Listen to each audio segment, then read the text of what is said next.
Thank you very much for the kind introduction, Marius.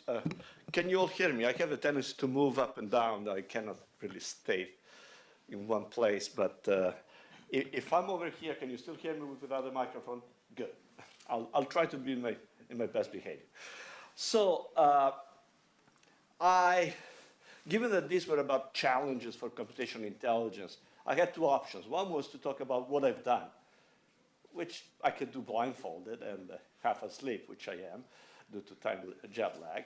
The other is to say, well, what am I going to do in the future, which is always more challenging, right? I think a great American philosopher said predictions are difficult, especially if they're about the future. And that philosopher was Yogi Berra. For those of you who know, Yogi Berra was a coach, baseball coach, right? There is a confluence of disrupting technology, that's cloud computing. There is a re-emergence of analytics as being a key differentiator for delivering new services in a new environment, which is called the Internet of Things, or Industrial Internet. And there is another emerging behavior, which is crowdsourcing, in which people are actually part of the solution. And in fact, when when human agents and computer agents interact together, it's called crowdsourcing, or everybody as a service. And I thought that that intersection was more the future context in which business and service will take place and will be delivered. And this will also change the nature of how we do research. Okay? And so that's why I call it How to Destroy My Job. Because I thought that the best way to describe this was by taking, so it's always easy to predict the future when you look at the past and you're trying to say, okay, now, how is this going to change given this new context, right? We engineers take derivatives to extrapolate. But it was basically saying, how was my job 20 years ago? How was 10 years ago? How is it now? How will it be? And that's my sort of a personal retrospective journey, and that's what I call How to Destroy My Job. So the outline of the menu of the day is very simple. There are three components. I'm not going to spend too much time on the first two. I'm going to talk a little bit about crowdsourcing because probably is the least known of the three. And then look at the intersection, at least of two of the three components, and then how it affects me, how it's changing my role, and how I believe your role will also be changed. And then if I don't have enough time to discuss it now, we will do it through the roundtable later on. What are the challenges that we face as a community in terms of this new paradigm that exists, that is developing? So this is a great picture of cloud computing. I got it from the IEEE. I have always the best pictures. And it's, I think, the inevitable answer. It's unavoidable, just like people who decided that internet was a thing, a fad, right, in Internet 1.0, and it created a backbone for communication. And then Internet 2.0 became change the way businesses are rendered. So e-commerce started with Internet 2.0. Internet 3.0 is machine connected to machines, generating large amount of data, and so the term big data. And the fact that now you have elasticity in provisioning nodes, processing nodes, and that's what the cloud is. And all you need is a credit card. You don't need capital expenses. You don't need to buy your service. You go to Amazon Web Services, and you rent as many processors as you need for as many hours you need, and you pay by the drink. Right? That is what is changing. So a lot of small companies do not need huge capital investment to buy servers. They just need OpEx rather than CapEx. And just to keep it brief, one could give a whole talk about cloud computing. That is not the intention, but I want to just specify a few things. There are infrastructure as a service is sort of a bare model. Let me see if I can get the mouse. Well, doesn't matter. You can read. Oh, here it is. Where you're just buying renting the hardware, and you put everything else on top. Platform as a service assumes already some programming environments and applications in it. I want to focus on the last two, service, software as a service, and human as a service, right? Where software as a service would be providing, for instance, analytics as a service, and human as a service is crowdsourcing, right? And these are examples for, if you don't know what crowdsourcing is, just go to Amazon Mechanical Turk, and it's probably the largest market for crowdsourcing. So that's a good example of that. Anyway, the slides will be made available, and so you can get all the references. You don't have to scribble it now. So I just wanted to tell you, it's here. It's unavoidable. It's like a tsunami. Just get a big surfboard because you have to ride it.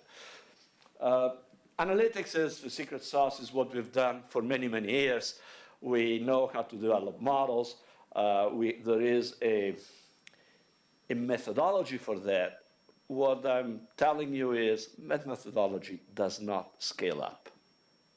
It does not scale up in the number of models that you need. It does not scale up in the volume of the data that you have to deal with, in the throughput when the data is streaming that you have to handle. And you cannot handle big data unless you have elastic provisioning of nodes, which is the cloud. So you have to start thinking about how to do research in the cloud. So then you can deliver service from the cloud, and there will be new business models that will facilitate that. I mean, it's happening in the States already. It's happened for the past couple of years. And I can probably skip this, but just to give you an example of what I mean by data-driven models is whether it's structured data, such as time series or categorical data over time, versus unstructured data, which is mostly text. And with text, you can do search. You can go one step above, which is bag of words. You can go one step above, which is the translation of this text into 3 tuples into a database, which is what Watson did from IBM. Or you can go one step deeper, but more manual, which is creating semantic ontologies out of that. And again, one could spend a whole day talking about this. I'm just saying this is the second component. In the case of GE, we have many assets. For instance, we're monitoring aircraft engines on wing while it's flying, and you get telemetry. And by telemetry, you get this time series from the sensors, or you get event codes, which is categorical data. And depending on the type of data, whether it's categorical or time series, you have different techniques that we've used in the past, okay? When we're dealing with simulations, that's basically trying to capture domain knowledge. So this is a domain knowledge about thermodynamics. And if I know the flight envelope in which I'm running an engine, and I have some idea about the deterioration level of its main components, I can tell you which sensor reading I should get. And then comparing that with the actual sensor readings, I can analyze the deltas, the residuals. And that's when we're applying data-driven approaches to it. So this was just a very quick synopsis of 2 of the 3 components, right? The cloud is there. It's an opportunity, or be a challenge if you don't adopt it. Analytics, these are analytics of the past. We have to change the way we're doing analytics in this new context. There is a third component, which are the people, right? The crowd. And the concept of crowdsourcing, also referred to as collective intelligence, starting in 2004, when there was a book called The Wisdom of Crowds by Surowiecki. I always mistreat Eastern European names. I forgive. Ask for forgiveness already. But that was it was an interesting book. It basically said if you have a diversity of opinion, this is a key word, and you can collect those opinions independently, so you don't have group thinking and swaying of opinions. And then eventually you aggregate those opinions, you get very appropriate results. It goes back, perhaps the earliest enterprise that was built out of crowdsourcing was a T-shirt design where the crowd designed the T-shirts, the crowd voted on which T-shirts ought to be manufactured. The crowd marketed and did publicity, and then they ended up buying it. And in some cases, they also funded. So this was in 2004, right? If you go again, I'm not spending too much time, but in 2008, there was a book called Crowdsourcing by Jeff Howe that talks more about collective intelligence. There's a whole group at MIT, at the Sloan Business School, devoted to collective intelligence, in fact. And it talks about how the crowd could create or could decide or could fund things. Again, it's sort of a refinement, a new view. It talks about innocentive. How many of you are familiar with innocentive? Not many, right? In fact, I don't see a single hand. Innocentive is a way of doing R&D via crowdsourcing. So I'll have a slide in the next slide. And the question is, how do you motivate people to participate, and how do you retain them? And there are many ways of doing it. Money is not just the only one. Many times it's fame and glory and credit within your community, prizes. Other times it's the equivalent of micropayment with points similar to loyalty cards, where eventually you can redeem the points for something. But in the meantime, you're also exposed within the community as having cracked this particular problem. Just to give you an example of what innocentive is, you go to innocentive.com and you find an interesting question, if I can read them here.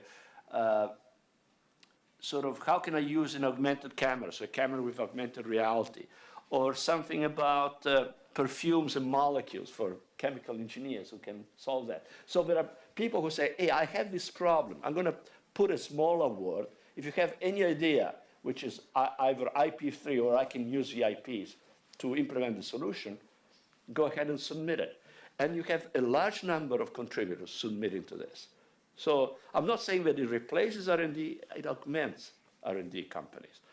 So, and finally, in 2012, this was a book that really motivated me. It's called Reinventing Discovery by Michael Nielsen. He talks about how collaborative tools are used to augment the collective intelligence. And he uses many examples. The polymath problem, which was on the density-Hales-Hewitt theorem.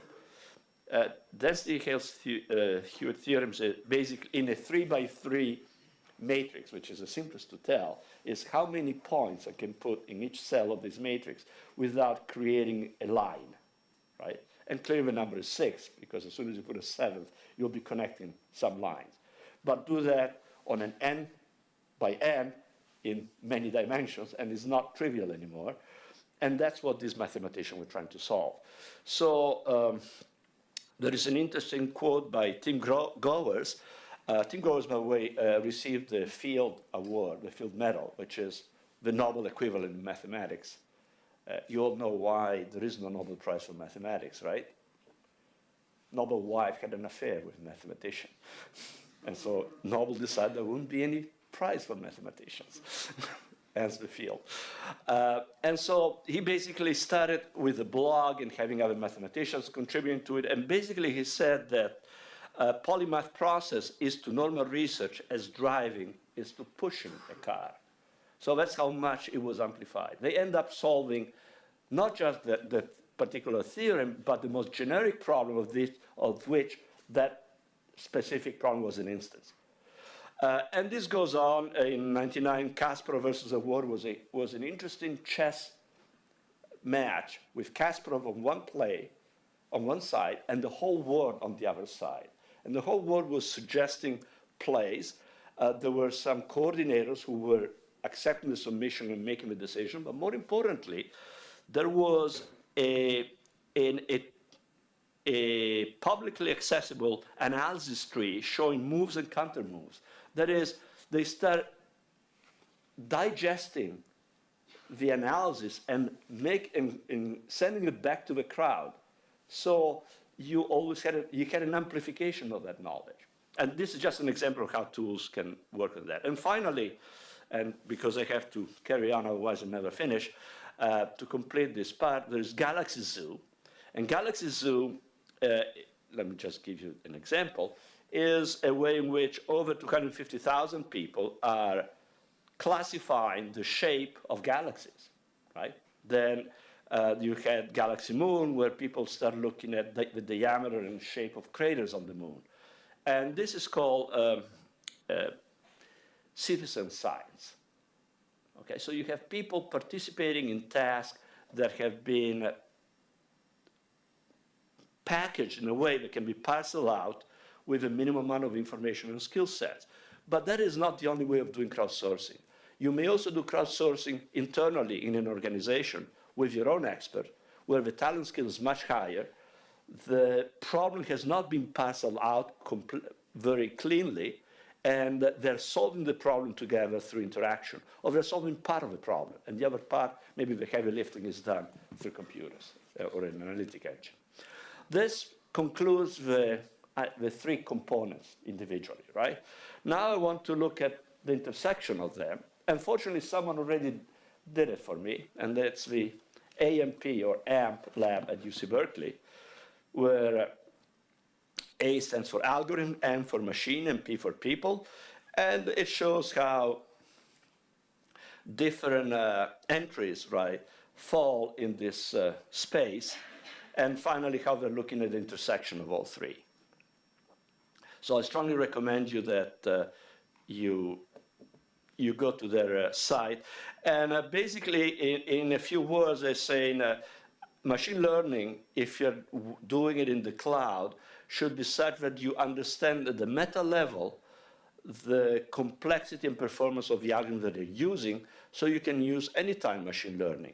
In other words, you can say, if I allocate 100 processors, how much time do I need to reach this confidence level? Or if I want to fix a time for a given number of processes, which confidence interval would I achieve? Okay? And the idea is that, of course, you have to create some kind of, to construct your algorithm in a way that are anytime. So evolutionary algorithm is a good example of that. You can always stop and see what is the last generation output. But what you like is some kind of a monotonically non-decreasing behavior of your confidence intervals as you're allocating more resources. The machine is all about creating, making the data center a real computer. So on top of a typical operating systems, Unix or Windows or whatever, or Linux or whatever you have, they have mesos, and then they have a whole slew of tools to do rapid data ingestion for streaming, in-memory query, caching data sets so you don't have to recreate the data every time that you're iterating, which is what MapReduce needs to do, and so on. And finally, people, the P for AMP is people, or crowdsourcing. They have a wonderful application called CrowdDB. And CrowdDB is basically removing the assumption of closed word in a database. When you put a query against a database, you write your SQL query. You assume that all the data is in the database, right? You cannot get anything which is not in. So sometimes you get a null query, or sometimes you get some incomplete data. In this case, the system is connected with Amazon Mechanical Turk, and it says, whatever is not known to the database, I'm going to parcel it out to the crowd. There is a HIT manager. HIT stands for Human Intelligent Task, that handles a payment to whoever is contributing to that. There is a way of showing the query. There's a way of doing quality check on the output, and then it's incorporated back as a three-tuple or a series of three-tuples into the database. The query is answered, and that information stays in the database. So again, it's where the crowd is now a complement to the machine, right? But you expect most of the heavy lifting to be done by the machine, but the crowd complements. Another great example of crowdsourcing is if you want to have a translation of a document from L1 to L2, and you can use Google Translation or anything else, right? But then you want some quality control on the translation, some quality assurance. You want to make sure the translation is really perfect. How do you do that? You cannot write another program, because otherwise you would have written that to begin with. You take the output of a Google Translate and you pass it out to a crowd who basically makes comments and refinements to the translated document, right? And that's an example of crowd-servicing. Okay, enough of talking about the intersection of the three. Let me just focus on the intersection of the two. So I just want to whet your appetite about crowdsourcing. Now I'm spending most of the time on analytics and the cloud, so we know where we're standing. And these guys came up with a great idea. It was nicknamed by Businessweek in January of this year, the Fight Club for Geeks. I don't know if you've seen the movie Fight Club, but basically this is where geeks slug it out, right? Where geeks compete for prizes and for recognition. So there are many competitions. Perhaps the most significant one is the one by the Heritage Network provider, Heritage Network Prize, that has to do with hospitals and the length of stay. So when you have inpatient in a hospital, you really want to forecast the length of stay. How many days will this patient be in? Because this is the same as forecasting your load in power systems, right? You then can optimize your load generation through your generators and whatnot if you have a load profile. The same with hospitals. If they have a good estimate of length of stay of each patient, then they can optimize the capacity in terms of beds and equipment that they have and the allocation. And what's interesting, I'll just give you a couple of synopses. This is about credit score. And this is only worth, what, $5,000, and you have 1,300 players. And for the Heritage Provider Network, it's a $3 million. This is really big, over 18 months, right? And you have 9,000 entries. So there was a law, I think it was called surgeon law, that says 90% of that is junk. Right? If you remember, it was in one of my second slides in the crowdsourcing. That means that 10% are still nuggets. Now, most of these competitions, first of all, an aside, and then I'll try to get to my part, but I think this sets up the context, which then I'll be using in the afternoon roundtable. Most of these, how many of you know about the Netflix competition? A few, at least. Good. So Netflix predated this, Kaggle.com, and Netflix says, I'm going to put $2 million for whoever comes up with an algorithm that can predict the next request of movies, right? And can do 10% better than what we can do now. But Netflix was not a competition. It was an experiment in human evolutionary algorithm. Because as soon as you had an entry, you were scored, you were getting a grade. And everybody could see your entry and your grade, right? Your fitness function value. And then if Shing was very good, has a good entry with a great grade, mine was lousy, I can look at Shing's grade and Shing's entry and says, this is a good idea, let me modify it, right? And so it's like a mutation of his entry. If I win, we'll share the prizes, no problem, it's not a plagiarism. But they were not independent entries. Eventually, you converge to a small number of good models, right? You lose the diversity pressure because you have this communication. In this case, they're all independent entries, which means you have, well, it may all be wrong, or 90% of this is junk, but there is diversity in terms of uncorrelation of errors, unless they all went to the same school or use the same book, right? But the chances of diversity is much higher here.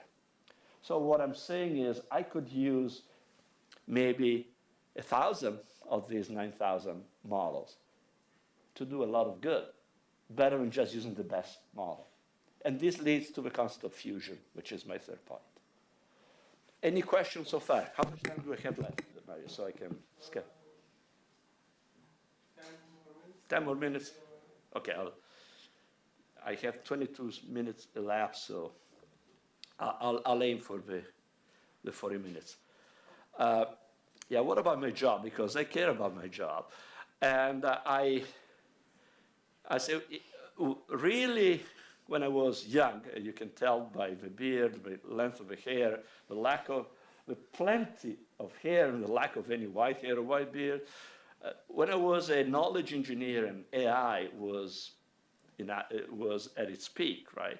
We were doing knowledge capturing through sessions called knowledge engineering sessions. And then we handcrafted intelligent systems that contain the domain knowledge. This was actually the locomotive expert, was my very first expert system. And that was a very interesting, challenging, painful, time-consuming job, which gave me great job security, right? Because then I was the only one who could maintain that system later on when people want to change. Okay, move it by 10 years, and it's still the same problem. I'm now the magician. I'm sorry, this is what I want to show. Think of this as the scientific method. You have some experiments that eventually seem to validate a theory. You formalize it. You then put some assumptions and limitations, so you capture that theory in a tool. So this was neural network backpropagation. This is a MATLAB neural network tool, and you have a license, right? It doesn't make you an expert in building neural network application. You just have a license to it. So to create the application, you had to go through experiments during which you did the problem formulation, you did all the feature extraction, you figure out what was the context, you clean up your data, you say, okay, this is what I'm going to use for testing and validation. I do the design, validate it. If it works, maybe I can then compile it to get some throughput, and do I get the performance at the end? And if this didn't work, oh, I'll just keep running through this. What does this mean? Great job security again for me, right? Because I'm the one running the show. Unfortunately, I'm the bottleneck, right? I do not scale up. Remember, I tried to tell you the difference between building model by yourself, using maybe thousands of data points, and having now gigabytes or petabytes of data. It doesn't scale up, even with one model. What if I want to build 200 models? Not in my lifetime, right? Again, I'm trying to provoke you into thinking that it's time to shift gear, or getting ready to shift gear. So having done that, and this is another example where by using hot and T-squared, we also did the same with auto-associative neural network. I can pick some anomalies out of raw measurements that are getting the sensor data. So that was in the 90s. In 2000, it was a little bit better. It was a little bit better because I started using meta-heuristics like evolutionary algorithms to start searching in the model design space, right? So the search was automated. I would still be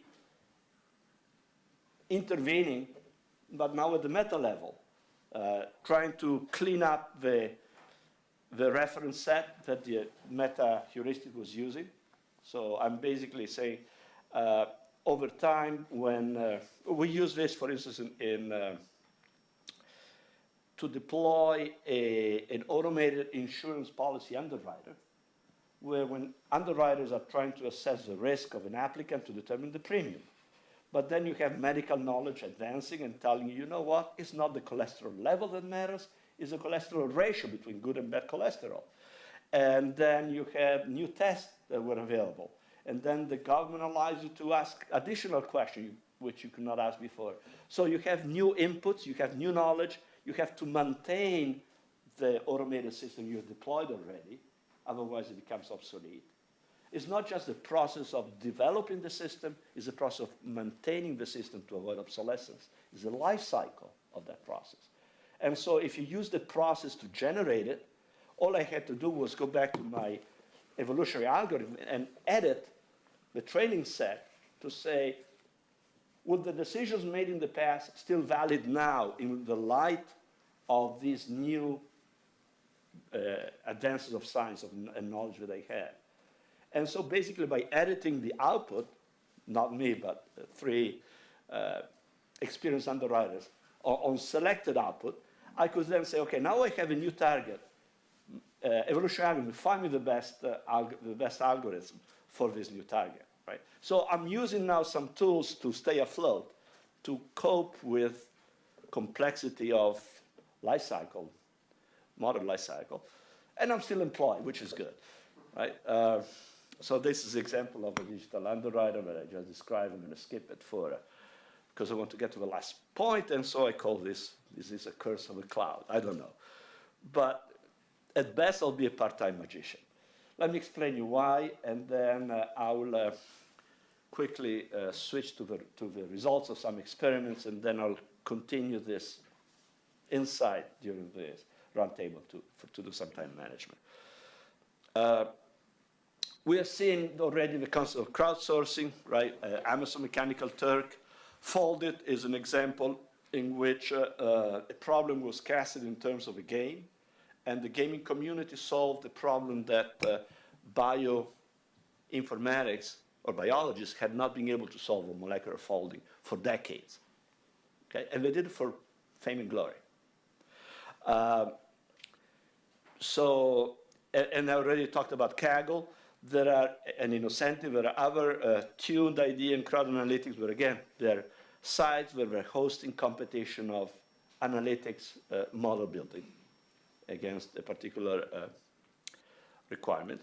So that's crowdsourced models. Outsourced models, okay, we still go out to major universities and fund them with, say, we'd like you to start working on these problems, and maybe you can come up with some models.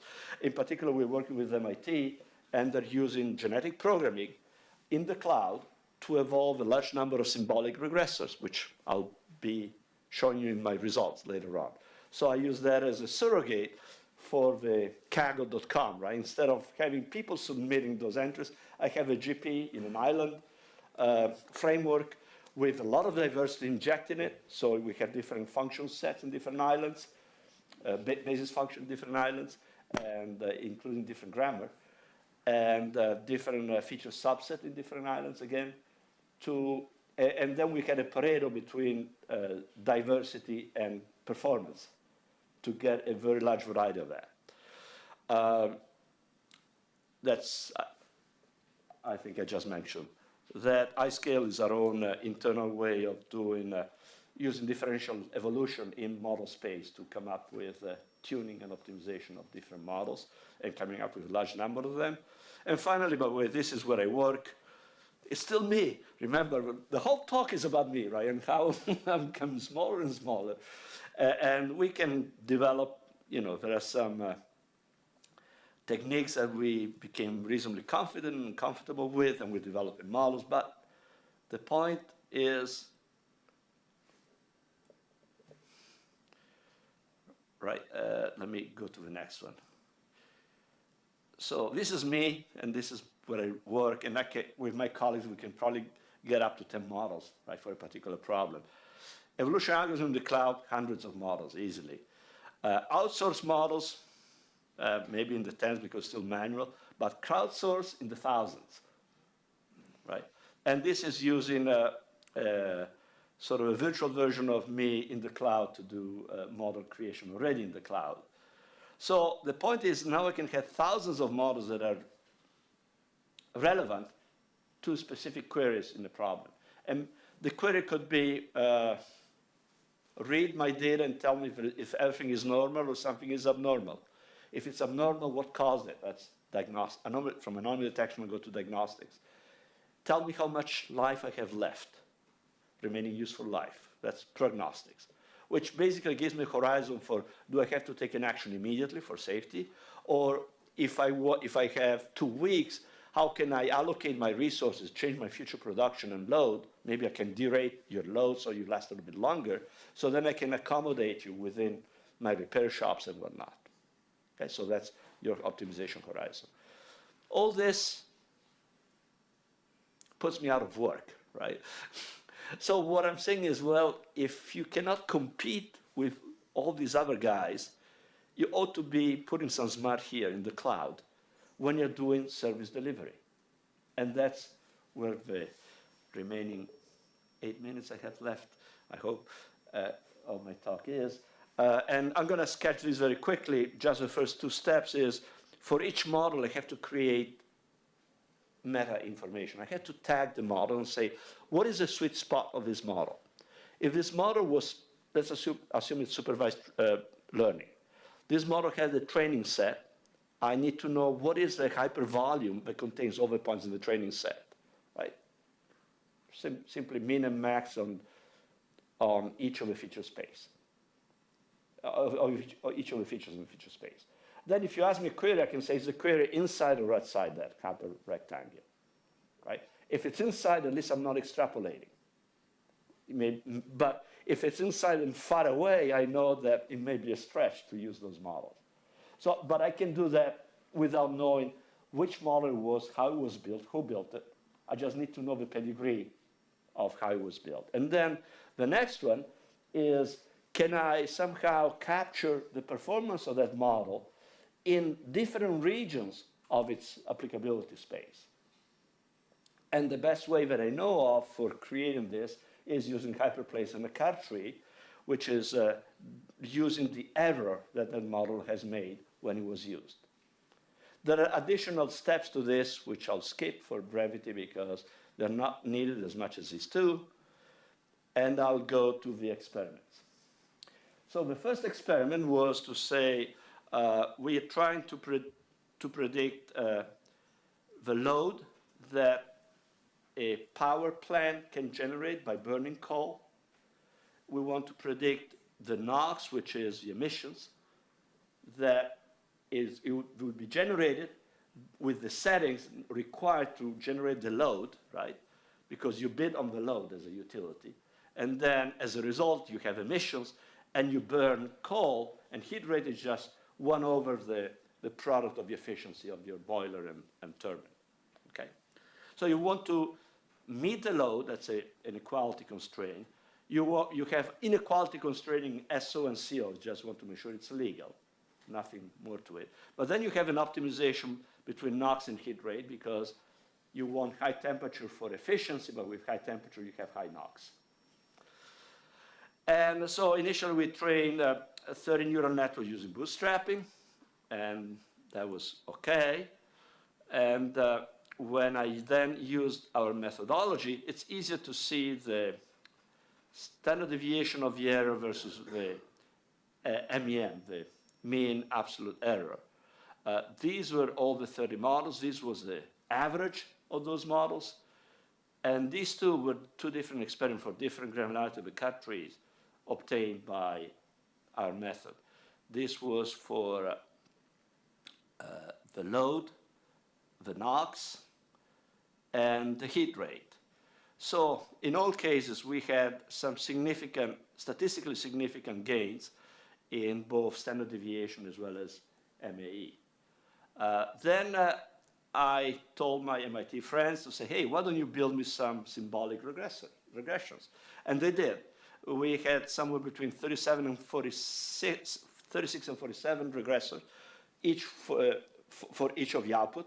Again, they generate hundreds or thousands, but then we pick the Pareto of performance and diversity, and we only use those.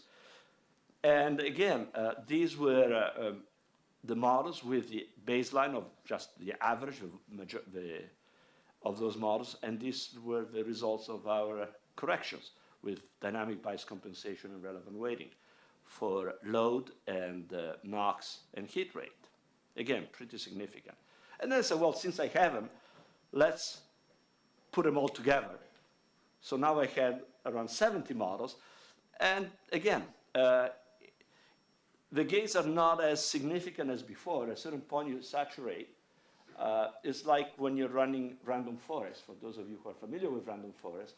At a certain point, having 200 trees or 300 trees makes almost no difference. Right? But what was interesting was the fact that we were agnostic about how the models were put together. We just tag them the same way, so it had to be an agnostic way, otherwise it doesn't scale up, right? And so in conclusion, I think that it used to be power to the people, but it's the power of people, augmented by collaboration tools, being able to cloud computing, and there is this very strong trend of intersect in 2 or 3 of these. I'll stop here because of time constraints, and I'll continue later on. Thank you very much.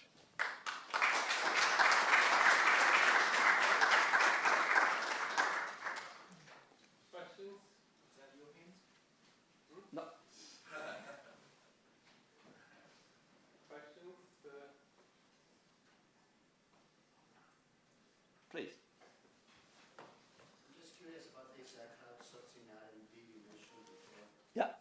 How practical and realistic is it because of IP issues, and you mentioned that. Yeah. And you also mentioned that 90% of the people who publish it is on channel, only 10%. Correct, and it's still flourishing.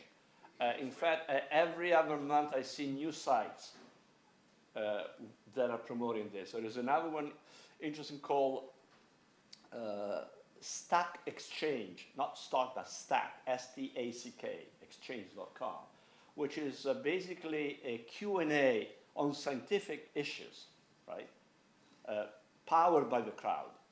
So you have technology, science. In science, you have theoretical computer science, for instance. And there are people posing questions, challenging questions. You have theoretical computer scientists participating to the answer. It's, yeah, typically you need a moderator, or like Wikipedia is a good example, right? Wikipedia was put together by a crowd. You still have some editors who eventually decide if something stays or goes, right? But still the crowd can then modify or edit the entry. How would a company deal with ideas flowing from? Oh, IP, by the way, is, in the case of Innocentive, if you submitted something, you have to guarantee that this, either you own the IP or is IP free. It's part of the term and conditions. In the case of Kaggle.com, when you're submitting, you're relinquishing the right to what you submitted, assuming that you get paid for it. Now, how do companies react to people in their company participating outside is up to each company. And what do they find conflict of interest, and how they define what's in your head and what you do in your free time. It's more of an HR problem than a technology problem. Yes, Gary? Yeah, Piero, this is the first time I heard about this cloud outsourcing, so please forgive my ignorance.